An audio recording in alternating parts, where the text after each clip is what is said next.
ഇവിടെ അല്ലേ മറ്റേ ഇത് കിട്ടിയത് എല്ല് മനുഷ്യ അസ്ഥികൂടം കിട്ടിയത് ഇവിടെ അല്ലേ? വെമ്പള്ളി എന്താ അമ്പലം? വെമ്പള്ളി ദേവി ടെമ്പിൾ ആണ്. അതെ, ഞങ്ങൾ വെമ്പള്ളി ദേവി ക്ഷേത്രത്തിലോട്ട് ഒരു യാത്ര പോവാം. വേറൊന്നിനുമല്ല, ടുറ്റുവിന് അവിടെ ചെറിയൊരു കഥകളി പരിപാടി ഉണ്ടെന്ന്. വലിയ വേഷമൊന്നുമില്ല, ചെറിയ വേഷമുള്ളൂ. ടുറ്റുൻ്റെ കൂടെ സാധികയുണ്ട്. നവരാത്രിയോടനുബന്ധിച്ച് അവിടെ നടക്കുന്ന പരിപാടികളുടെ തുടക്കമായിട്ട് ആശാൻ്റെ കഥകളിയാണ് അവിടെ ഉള്ളത്. ലവണാസുര വധമാണ് കഥ. അതിലെ മുനികുമാരന്മാരായിട്ടാണ് ഇവർ രണ്ടുപേരും വേഷം ഇടുന്നത്. ഞാനും വസുവും മാളും കൂടെയാണ് പോയിരിക്കുന്നത് കേട്ടോ. അമ്മയും അച്ഛനും വീട്ടിലില്ലായിരുന്നത് കൊണ്ട് കുഞ്ഞിനെയും കൂടെ കൊണ്ടുപോകേണ്ടി വന്നു. ചെന്നപ്പോഴേ തന്നെ മുഖത്ത് എഴുതിക്കോളാൻ പറഞ്ഞതിൻ്റെ സന്തോഷമായിരുന്നു രണ്ടുപേർക്കും. പക്ഷെ മുഴുവനൊന്നും അവർക്ക് ചെയ്യാൻ പറ്റിയില്ല. തുടക്കത്തിലുള്ള ഒരു പുട്ടിയടി മാത്രമേ നടന്നുള്ളൂ. ബാക്കിയെല്ലാം അവരാരോ തന്നെ എഴുതി കൊടുത്തു. വസുവിനെ വലിയ വഴക്കൊന്നുമില്ലായിരുന്നു. ഓടി നടക്കുകയും അവൻ്റെ മടി പോയിരിക്കുകയും കണ്ടില്ലേ. അവർക്കതൊക്കെ ഇഷ്ടപ്പെട്ടു. സ്വന്തം മുഖത്ത് അതൊക്കെ ചെയ്താൽ കൊള്ളാമെന്ന് നല്ല ആഗ്രഹം ഉണ്ടായിരുന്നു. രണ്ടുപേരും കൂടെ ചുണ്ട് എഴുതാൻ വേണ്ടിയിട്ട് തന്നെ എടുത്തെങ്കിലും നടന്നില്ല. അവസാനം എൻ്റെ അടുത്തൊന്ന് ചെയ്തു കൊടുക്കാവോ എന്ന് അനന്തകൃഷ്ണൻ ചോദിച്ചു. പിന്നെ രണ്ടുപേരെയും പിടിച്ചിരുത്തി. അങ്ങനെ ഞാൻ ആദ്യമായി കഥകളിയുടെ മുഖത്തെഴുത്ത് ജസ്റ്റ് ഒന്ന് സ്റ്റാർട്ട് ചെയ്തിട്ടുണ്ടേ. ഇനി എന്താവും അറിഞ്ഞൂടാ. എന്തായാലും രണ്ടുപേർക്കും നല്ലതായിട്ട് ചുണ്ടൊക്കെ എഴുതി കൊടുക്കാൻ പറ്റി.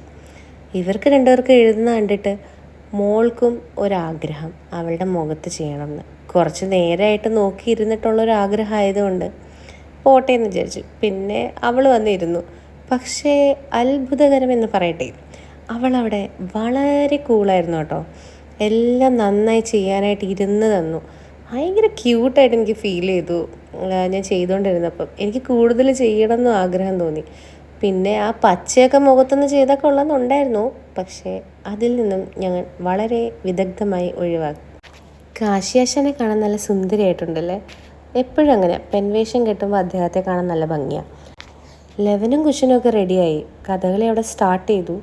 എന്നാൽ പിന്നെ ഇവരെ അവിടെ നിർത്തിയിട്ട് ഞാൻ കഥകളി കാണാൻ പോകാമെന്ന് വിചാരിച്ച് പതുക്കെ അങ്ങോട്ട് നീങ്ങുകയാണേ. വീഡിയോ എടുക്കണം എന്നുള്ളത് എനിക്ക് പെട്ടെന്ന് തോന്നിയൊരു കാര്യമാണ്. അത് കാരണം കൂടുതലൊന്നും എനിക്ക് എടുക്കാൻ പറ്റിയില്ല. ആ ഉണ്ടായിരുന്ന സമയത്ത് കുറച്ച് ഷോർട്സൊക്കെ എടുത്തു എന്നുള്ളൂ. അടുത്ത പ്രാവശ്യത്തെ പ്രോഗ്രാമിന് പോകുമ്പോൾ തുടക്കം മുതൽ അവസാനം വരെ ശരിക്കും ഡീറ്റെയിൽ ആയിട്ട് കാണിക്കാം. ചുറ്റും അവൻ്റെ ഭാഗം കഴിഞ്ഞപ്പോഴത്തേക്കും പോയി മുഖത്തെയൊക്കെ തൂത്ത് കളഞ്ഞു. പക്ഷെ മുകളിലൊന്നും പോയിട്ടില്ല. കാണാനുള്ള ധൃതിയിൽ വേഗം എന്തൊക്കെയോ തൂത്തളഞ്ഞിട്ട് ഓടി വരായിരുന്നു. നല്ല രസമുണ്ടായിരുന്നു കഥകളി കാണാൻ. അച്ഛനും അമ്മയും പന്തളത്ത് പോയിരുന്നതുകൊണ്ട് അവരെ വിളിച്ചിട്ട് വരുന്ന വഴി ഞങ്ങളും കൂടെ കയറി. അപ്പോൾ മുഴുവൻ കാണാൻ പറ്റിയില്ല. ഇത്രയൊക്കെ ഉള്ളൂ. അപ്പോൾ അടുത്ത പ്രാവശ്യം കാണാം കേട്ടോ. ഞാൻ കൂടുതൽ ഡീറ്റെയിൽസൊക്കെ ഇട്ട് ഇനിയൊരു വീഡിയോ നന്നായി ചെയ്യാം. അപ്പോൾ ഓക്കെ, എല്ലാവരും സബ്സ്ക്രൈബ് ചെയ്യണേ. ബൈ.